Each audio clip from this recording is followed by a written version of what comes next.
You know, Lil Durk's lawyers are trying to get his case thrown out. According to XXL, they wrote, Lil Durk wants his murder-for-hire case dismissed on April 18th. Durk's attorneys filed a motion in the U.S. District Court for the Central District of California, asking the judge to drop the charges against him. Durk's legal team says the government gave false evidence to the grand jury. One example is that they used his song lyrics against him. The lyrics came from his track Wayne and Jackie Boy, where Durk rapped, "Look on the news and see her son screaming no, no," which sounds similar to Quando Rondo, who was seen at the crime scene yelling no on the sidewalk. Now the search is on for 3 people who police say at a Savannah rapper, a member of his entourage. It happened in Los Angeles, and cameras captured the aftermath. This man, a passenger in that car, frantic at the sight. Durk's lawyers also said this. The government is trying to hold Mr. Banks responsible for video clips made by random YouTubers and Instagram users, people he doesn't even know or work with. At the first court hearing, the defense also pointed out a big issue in the government's case. They said paragraph 6 of the new indictment was wrong. It used lyrics from a song by rapper Babyface Ray, which just featured Durk, but it wasn't even his song.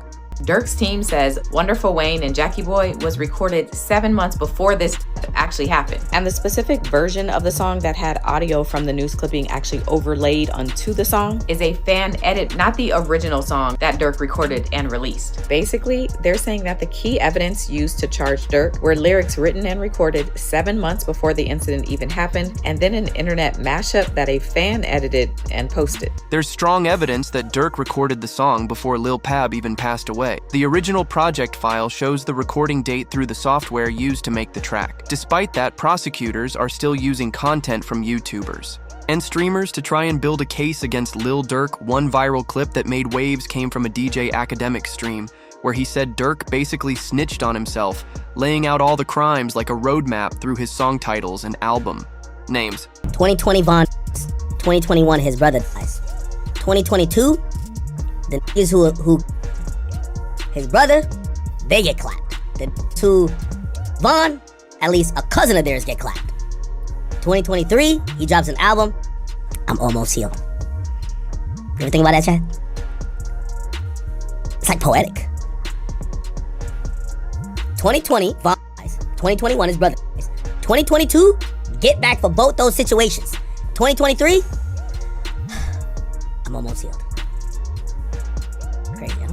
If things weren't already bad for Durk, the prosecutors took it to a whole new level. News broke that Big U Brick Baby, Loose Cannon, and others were arrested in a rolling 60s gang takedown. Then rumors started spreading fast. Lawyers and sources believe Brick Baby, who was arrested in the takedown, might snitch on rapper Lil Durk. Because the timing of both arrests was so close, many legal experts think the feds will pressure Brick Baby to turn on Durk. After all, the feds were already targeting Durk for a murder-for-hire plot, and that case was linked back to Brick Baby, and it doesn't help that streamers and YouTubers may have added fuel to the fire. 3 years ago, Brick Baby went live and said, "You can't say Durk never slid for King Von because they got Lil Pab." Then right after Durk's arrest, Brick Baby just so happened to be live again, reacting to that same old clip. That timing made it feel like he might have been the one who put Durk on the feds' radar in the first place. But was this an attempted hit? Or Well, they can't say that no more. Then they put you as Why? God. Like, who died? You can't say that no more. Oh, because of FBG Cash? Oh, who? Federal charges in California. Nah, because Lil Pab. So this is about the... Oh! What's that? But I'm just saying, they just say you can't say that no more. But did you know Brick Baby also said something even worse once again in the Wonderful Wayne and Jackie Boy track? Lil Durk would rap the lyrics, "Told me they got an addy go, got the location go." They connected it to once again Brick Baby, who said, and I quote, "Brickab says he would have dropped Quando Rondo's location if Lil Durk had asked him because he's loyal to him." Why is that? Then it's people like, you lined up somebody from your hood. Like, listen, I didn't. But at the end of the day, what's wrong with giving my friend the address? Oh, this is my boy. He lost his boy. Who did it could be around. 9 times out of 10, had he had asked me, I probably would have been coke if he even asked anybody, if this is even true. But 9 times out of 10, like I said, can I leak a bar? Sure. I said if he make the call right now, I'd up it. With Brick Baby now in federal custody and Lil Durk's lawyers building a strong defense, some people think the feds might pressure Brick Baby into snitching on Durk. But what you might not know is that Durk's legal team already had backup plans. to help get him out of jail. It all started with reports that Lil Durk was attacked in his jail cell earlier this morning at LA County Jail. His current health condition hasn't been made public, but now a transfer to a different jail seems likely. Durk's lawyers are using this incident as part of their strategy. They're arguing that the county jail is failing to protect him, even though it's their legal duty to keep every inmate safe, including having 24/7 guard. Here's the wild part. Fans think they figured out who attacked Durk, Quando Rondo, and Lil Tim. Both did interviews on the exact same day Durk got attacked. And even though the interviews were separate, they both said the same exact message. Some say it's just a weird coincidence. Others believe it was coordinated, possibly to send a message, while staying off the feds' radar and avoiding being directly blamed for the attack. As Lil Tim said, No, like, shit, I was just protecting my little brother. When you did finally find out that it was King Von who did it, how'd you feel? I was like, damn, if Brian did that stupid shit last night, he still would have been alive. That's how I was. But I was like, shit, I ain't no the type person I am. Like, I'm a humble person. I ain't no disrespect to like his mama saying fuck him and shit like that. Cause I could easily get on that type of stuff and be clout chasing type. Like, I ain't on that type. I'm a humble person, but it's like, they ain't never popped that shit off. That would have never happened like that. Which even led into Quando Rondo saying the same thing, saying he wishes it was handled in a different way. Whoever on my side, they got kids and a mama that 100% love them. And at the end of the day, bro, all this bull that we talking about is stupid.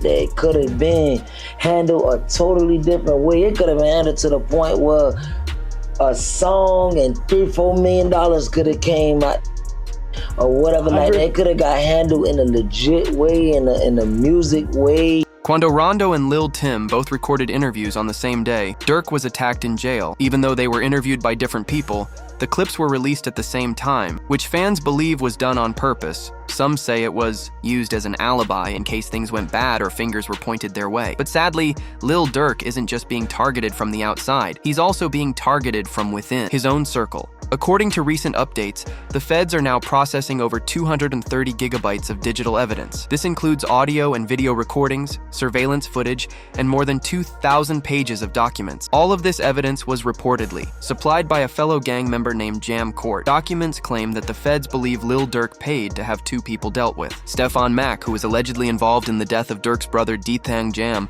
whose baby mama reportedly died after Durk found out Jam was wearing a wire. The feds believe Jam is the key to connecting Durk to all three crimes. It all traces back to an Instagram live where Durk allegedly realized Jam had a wire on him. In the video, Jam is seen holding the top of his jacket and whispering, which made Durk suspicious.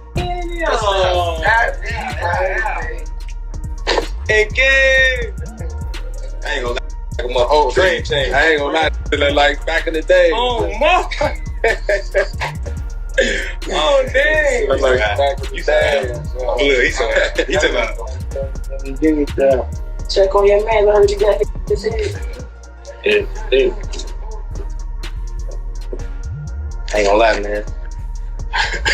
Hey, when I was growing up, I don't have a dare. Architect. What happened to dare? School trying to stop down. All that whooping on the net, it got your man Metro! However, the passing of Stefan Mack seems a lot more clear, as when Stefan Mack passed away, Lil Durk would post on Instagram for Defang. Aha! This was only posted 30 minutes after the crime went down, to then posting this video on his Instagram story. You can't see other shit, boy. What? Tweak on my phones. Hey, somebody always said, slap a car. Somebody always said, slap a car. Allegedly, Jam is giving up evidence on both of their passings. It's important to note Lil Durk gifted $5,000 to Jam during this IG live. You know what's his name, bro? Steady crying, huh? He's steady crying. Feed him. Feed him. Give him milk, bro. Give him milk so they want me to trick him, bro. You see that? Feed for my baby. That's really how y'all hold y'all babies, ain't it? I gotta hold my money like this. This too much. Crazy though. My sitting up there doing all this. Sneak this and the internet games and all this. Up some money, do something. Like, we winning, bro. I can do whatever it is I want to do, I can do it. Just buy what I want, do what I want. Y'all can't do that, bro. Goof Bro got out what? You know that how many you did now? How many years I did it now? Yeah, that's your last bit. 12? 12. That boy popped out 12 years. Yeah. So much money. We really was just getting in order to just figure out the lanes, man, boy.